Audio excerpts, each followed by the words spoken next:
Was Lucius really getting dome underneath the desk while talking to Anita? Now that's petty, bitch. Empire Season 3, Episode 3. Bam, bam. Let me tell y'all a little bit of something. Lucius ain't got the sense God gave him, okay? He's in his office watching the subscription counter because he needs like 10 million subscriptions or whatever, or he's going to lose like $50 million. So Anika comes in and she wants to, of course, to have a little bit of conversation. Pretty much basically saying that she feels like she's a prisoner. She doesn't feel like she has a purpose, etc., etc. Girl, your purpose is taking care of your little girl. I agree with Lucius on that. Lucius follows that up with telling her, you're going to have a hard time getting sympathy from people. Basically telling them that you're living in this prison right here. Basically saying you're living in this big ass, beautiful ass house. You're going to have a hard time getting sympathy from people living up in a place like this. And she proceeds to tell him, I'm not talking about living in this house. She basically wants to get back to work. So she tries to she asks Lucius to talk to Cookie about allowing her to get the position that just opened at Empire. And he like, girl, you already know Cookie want to kill your ass since we got married. And you really honestly and truly think that Cookie's going to allow you to become a part of Empire? Bitch, you guessing. And while they're having this conversation, girl, Lucius is over there kind of like, So, of course, Anika's like, oh my fucking God, he's having, you know, complications to his ALS again. This shit is flaring up. She's like, oh my God, do I need to call 911? Bitch, but it wasn't a medical emergency. This motherfucker was getting domed underneath the goddamn desk, bitch, okay? And maybe I'm out of the loop on this, but apparently the girl that he was getting domed from was somebody that used to work for Anika or Anika worked for. I don't know. Like I said, girl, I don't really keep up with the shit that happened back in the back day, the shit that wasn't necessarily important, but the girl is somehow connected to Anika, and she was the one who was giving Lucius the dome underneath the desk. What the fuck? And of course, after the girl gets out from up under there and wiping her damn mouth off and shit all nasty and shit, all the damn crud that didn't accumulated around her damn lips, of course, Anika's like, are you serious, Lucius?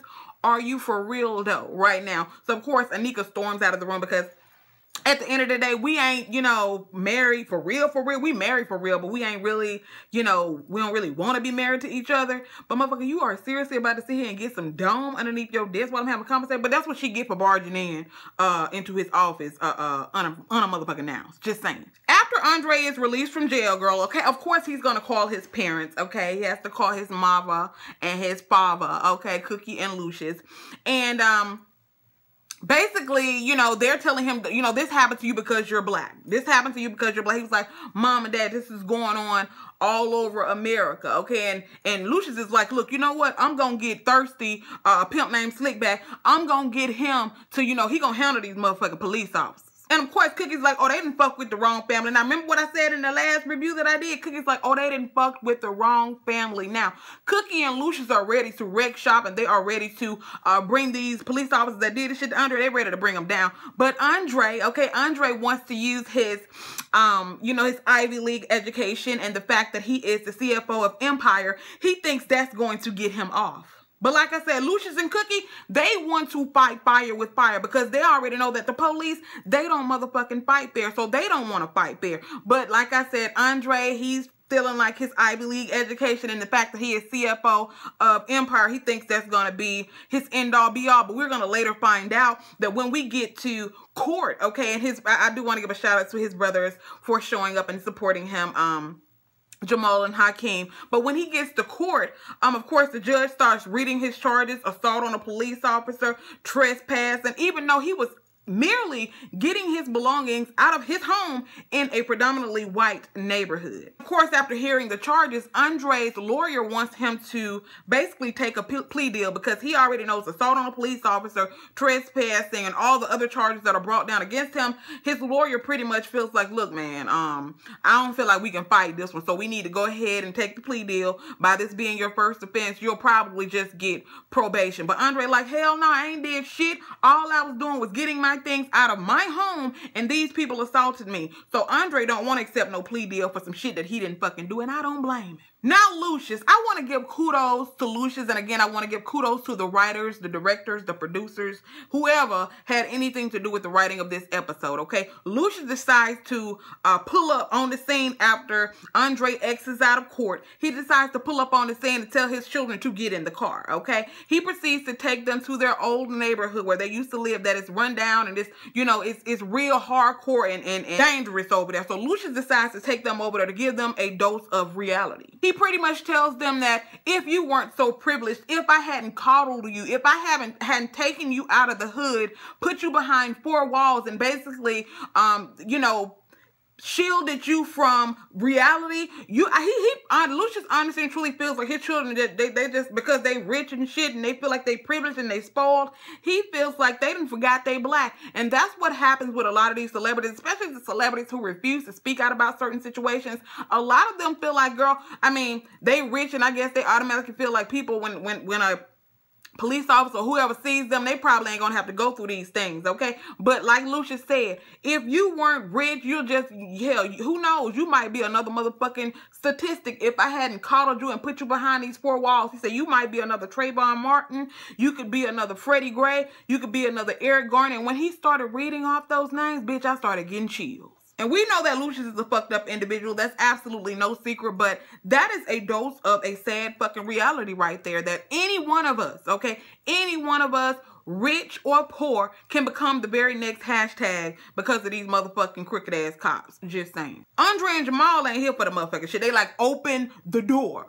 Open the motherfucking door, okay? Open the goddamn door. I ain't got time for this fuck shit, okay? I really ain't got time for it. He like, oh, so you finna step outside of this limousine and walk your ass around in this goddamn neighborhood? You seriously about to do that? He's like, open the door. So Andre leaves first. And then, of course, his brother Jamal follows suit. And Lucius sitting there looking at Hakeem like, okay, you ain't finna follow your two brothers. Okay, you ain't finna follow your two sisters, excuse me. Lucius's words, not mine. And Hakeem like, oh, hell no. Okay, you close that motherfucking door. Hell to the no, I ain't following them motherfuckers. No. Now, Lucius' mama ain't here for Anika. We already know Lucius' mama and Anika, they do not get along, girl. Anika gets some package at the door, okay? And of course, Lucius's mother is there to witness anything that goes on in this house.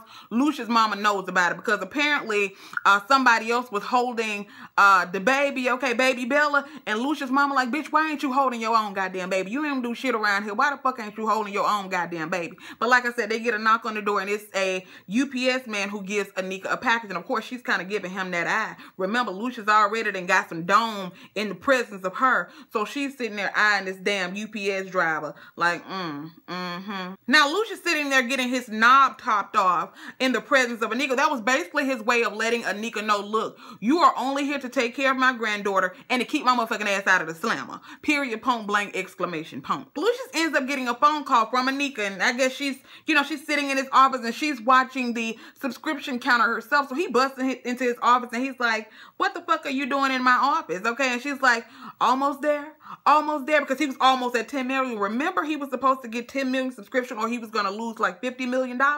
She's like, almost there. And she's like, oh, ooh, we're there. And he's like, you seem a little more excited than me. But guess what? She wasn't necessarily excited because of these subscriptions.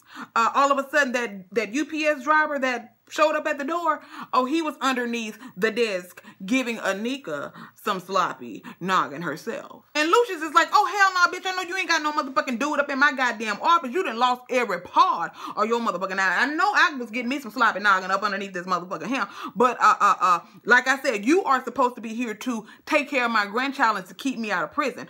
And he goes and grabs the gun and the UPS man go running out of the damn. He's like, oh, don't go running now, motherfucker. Don't go running now. Then he tells Anika, oh, bitch, you done lost your goddamn mind. And of course, she's like, look, you know something? I'm tired of you telling me what I can do. Okay, you sitting here basically telling me that I'm only here to take care of your granddaughter and to keep you out of jail. Let me tell you something. The only reason that I didn't rat your ass out to your brother was because I didn't want my child to be motherless because I knew I was going to go to jail too. So she proceeds to tell Lucius, I'm going to do what the fuck I want to do or else we're both going down in motherfucking flames. So she pretty much tells Lucius, you better stay off my motherfucking back or I'm going to go ahead and rat us both out to 3 and we both going to jail. That's it and that's all. That bitch going to end up dead. Now, Lucius is desperate as fuck because remember, he needs to get these goddamn subscriptions, okay? He needs to get as many subscriptions as he possibly can. So he is threatening to release Jamal's black and white album against Jamal's wishes. Jamal does not want his black and white album released. So, of course, Cookie flexes her black girl magic, okay? And, of course, she tells Jamal, don't question how I, work my black girl magic. Just know that I got the black girl magic, okay? So Cookie introduces Jamal to Mariah Carey, a.k.a. Kitty. And Kitty basically wants Jamal to go on tour with her. Jamal's PTSD gets to kicking in and shit, and he like, oh, I'm not really doing that right now. And she's like, motherfucker, do you know who I am? Okay, motherfucker, do you know? She was like, oh, okay. And of course, Cookie pulls him aside like, boy, are you out of your goddamn mind?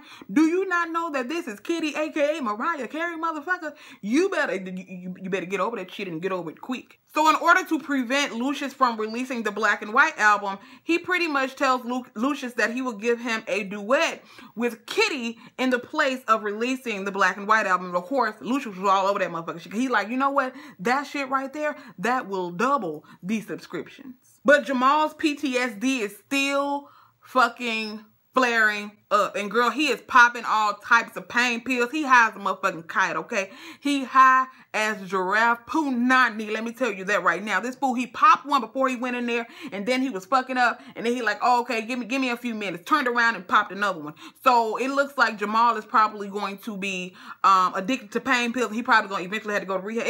It's gonna turn out bad with him popping them pain pills. I can guarantee you that. But he kills it in the studio with Mariah Carey.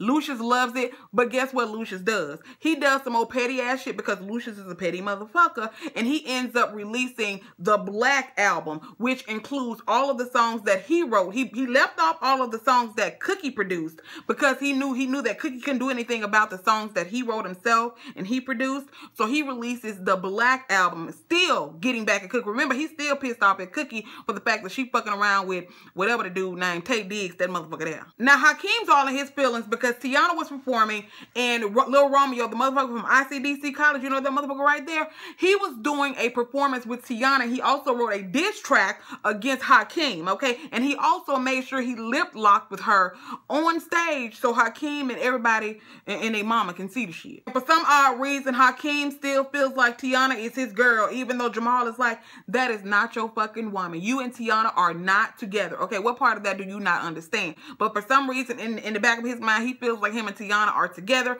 so he feels like he needs to get back at Lil Romeo. So he goes into the studio to write a diss track against him and Tiana. But think about, listen to this motherfucking shit here. Nelsa, Nelsa is, that's Lucius's new gem right there, because Nelsa gonna make him some money. Nessa's there. So Shine and Hakeem want Nessa, of course, to, sing a diss about Tiana. She's like, you know what, I know we're working together, but I don't know your ex like that to be able to be on an album dissing her. And Shine like, your place is in that motherfucking studio, so get your ass in there. And of course she looks at him all crazy, and she's about to get up and go in there. He jumps up and put his goddamn hands around the girl neck to choke her. Like I told y'all, Shine is a motherfucking bomb waiting to go off, okay? This dude literally choked the damn girl, y'all. She was finna go in the goddamn studio. And Hakeem don't like that shit. He looking like, damn, dude, why the fuck you doing that fucking shit? Like, and I can almost guarantee you that this probably is not the first time that he done choked this girl out, for real.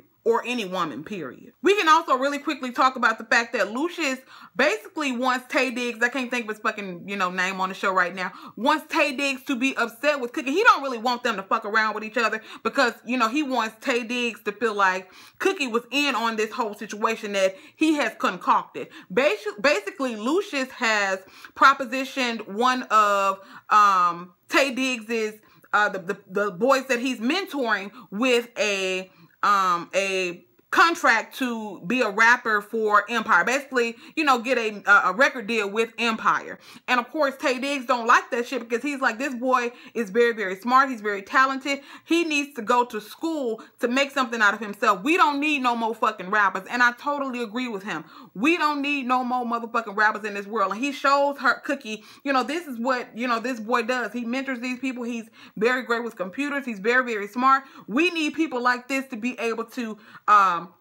to help each other, help black folk, okay? No motherfucking rappers ain't around here doing shit but telling folks to kill each other and smoke some tweeds and pop some goddamn pills and shit. We need some young men who are going to go to college, who are going to become something more than a fucking rapper, okay? And of course, Cookie's like, oh, okay, cool. But, you know, for some, of course, Lucius did all of this because he wanted Tay Diggs to feel like Cookie was in on it. She was like, you know what, I ain't had nothing to do with this.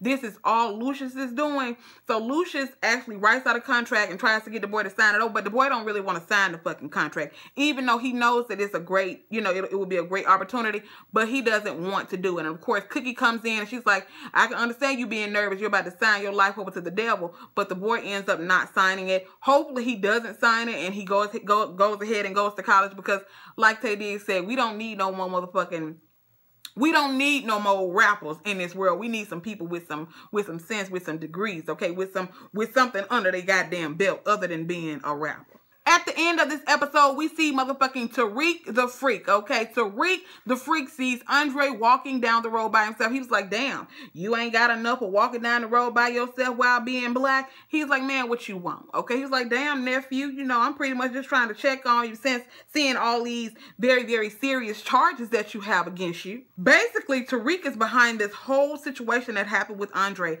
He wanted to make sure that Andre got every single charge thrown at him that he could in order for him to get back at Lucius. And Tariq is even willing to risk Andre's freedom in order to get back at Lucius, okay? So family, that was pretty much this episode of Empire. I know I was all over the place, family, because I wrote my notes down all types of backwards and discombobulated and shit. But y'all pretty much got the gist of this whole situation. Lucius is trying to get one of Tay Diggs' mentorees, or whatever the fuck you want to call the shit. He's trying to get one of those little boys to be a rapper at Empire instead of going to college, because he wants Tay Diggs to be upset with Cookie, because y'all know that Tay Diggs and Cookie or they were getting close. I don't know if they're still going to be close after this. We also know that Andre has a whole lot of charges against him. Assault on a police officer, battery, goddamn trespass, and theft, and all kind of other shit. We also know that Jamal was in the studio with Mariah Carey, popping all kind of goddamn pills and shit, even though he did that and gave Lucius a duet with Mariah Carey. This motherfucker still released the Black album, with the exception of a few songs that Cookie did. That's fucked up. We also know that Sean is a loose fucking cannon. He right here choking out Nelson and shit. We also know that Tiana is fucking around with the Lil Romeo from ICDC motherfucking college up in this bitch. And Hakeem ain't here for the shit. And we also know that Anika basically told Lucius, motherfucker, two can play that game. You want to get dome, I can get dome too. But I want you to also know that I'm tired of you goddamn playing me. I'm tired of you sitting there treating me like I ain't shit around here and making me feel like I ain't nothing. So I just want you to know, if you keep fucking with me, I don't give a fuck no more. We both going to the slammer. Y'all let me know what y'all thought about this episode of Empire down in the comment section down below. Also, if you are new here, hit that subscribe button. Also, if you enjoy these recaps, please consider giving this video a thumbs up, and I'll see you guys in the next one. Bye.